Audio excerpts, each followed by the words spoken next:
নমস্কার বন্ধুরা, আমি পিকু। আজকে আমি আপনাদের সামনে নিয়ে এসেছি একটি পনিরের সুন্দর একটা ডেজার্টের রেসিপি। মাত্র 100 গ্রাম পনির লাগছে আর সাথে লাগছে 1 প্যাকেট দুধ আর 2টো এলাচকে আমি ভেঙে নিয়েছি, কিছুটা তেজপাতা আর নিয়ে নিচ্ছি 4 চামচ পরিমাণে বড় চামচের চিনি আর কিছুটা খেজুর নিচ্ছি কিশমিশ নিলাম। এখন আমি পনিরটাকে ভালো করে গ্রেট করে নেব একদম সুন্দরভাবে, আর এটা খুবই হালকা হাতে করতে হবে। এখন দেখুন আমি পনিরটাকে ভালো করে গ্রেট করে নিয়েছি। আর উপকরণগুলোর মধ্যে আমি একটা জিনিস দিতে ভুলে গেছিলাম, দেখুন চিনি দিয়েছি, কিশমিশ দিয়েছি, তেজপাতা, এলাচ আর কাজুটা দিতে ভুলে গেছিলাম, তাই কাজুটাকে বেছে ধুয়ে কাজুটা অ্যাড করলাম। আর প্রথমেই আমি দুধটাকে জাল বসিয়ে দিয়েছি। দুধটা বেশ ঘন করেই জাল হবে, একদম ঘন করে সর আসছে, আর সরটাকে আমি এদিক ওদিক করে আবার নাড়িয়ে দিয়ে ঘন করে দুধটাকে জাল করে নিচ্ছি। আর এটা উপোসের দিনে তো আমরা চালের জিনিস বারে বারে খেতে পাই না, কিন্তু লুচি বা পরোটার সাথে এটা খেতে কিন্তু খুবই সুস্বাদু একটি খাবার। আর পনিরের তো বুঝতেই পারছেন কতটা স্বাস্থ্যকর, এটা বাচ্চাদের জন্য খুবই উপকারী।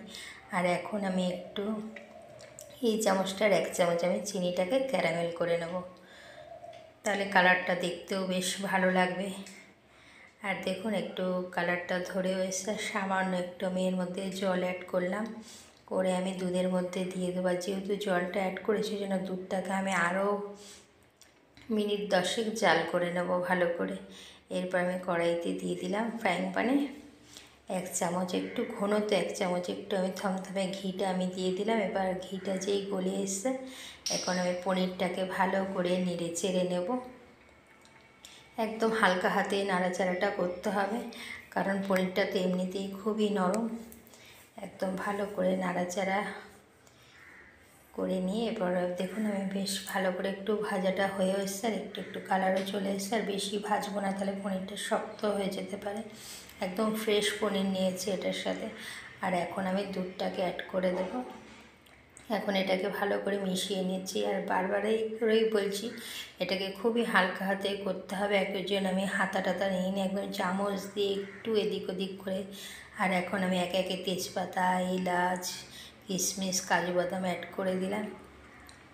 আর এটা তো ব্যালেন্সের জন্যই, যতই রান্না করেন এটা 1 ফোঁটা না দিলে কোনো স্বাদই যেন মনে হবে বিস্বাদ লাগে। ওই জন্য একটু সামান্য ছিটে কেটে একটু নুন দিলাম, দিয়ে এখন ভালো করে মিশিয়ে নিচ্ছি।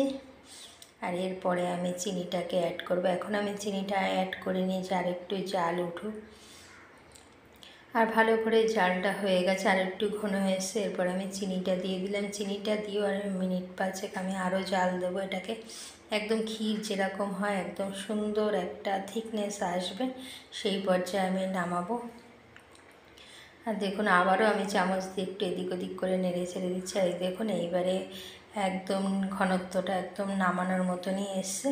আর এটা আপনারা একবার ট্রাই করে দেখতে পারেন, যারা খেয়েছেন তারা তো জানে না, যারা এখনও অবধি করেননি, আমি তো এই ফার্স্ট টাইমই করলাম। আর খুবই সুন্দর হয়েছে। এটা একদম আমার নিজস্ব রেসিপি। এটা আমার না শাশুড়ি মা না আমার মা কেউই কোনোদিনও করেনি, কিন্তু এইটা আমার নিজের থেকেই আমার নিজের রেসিপি একদম। আর একদম ভালো করে নেড়ে চেড়ে আমি এটাকে, এখন দেখুন ঘনত্বটা একদম ঠিকঠাক এসছে। এই পর্যায়ে আমি নামিয়ে নেবো। এটা আপনারা যখন যে করবেন তখন সেই বুঝ মতো একটু নামিয়ে নেবেন ছোটো ফুটটা দেখে। আর একটু ঠান্ডা করে নিয়ে এবার আমি সার্ভ করছি। আর এটা একটু ঠান্ডা করে সার্ভ করলে বেশ ভালোই লাগবে। আর এখন আমার 100 গ্রাম পনিরের একটি মজাদার ডেজার্ট আমার রেডি। বন্ধুরা, আপনাদের কীরকম লাগলো, বা পনির পায়েসও বলতে পারেন। ভালো লাগলে লাইক কমেন্ট শেয়ার করবেন।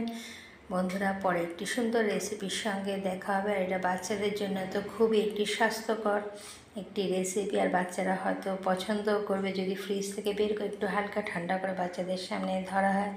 একদম ক্ষীরের মতো আর দুর্দান্ত স্বাদেরও হয়েছিল। বন্ধুরা, আর আজকের ভিডিওটি আমি এইখানেই রাখছি। পরের অন্য কোনো রেসিপির সঙ্গে দেখা হবে। টাটা।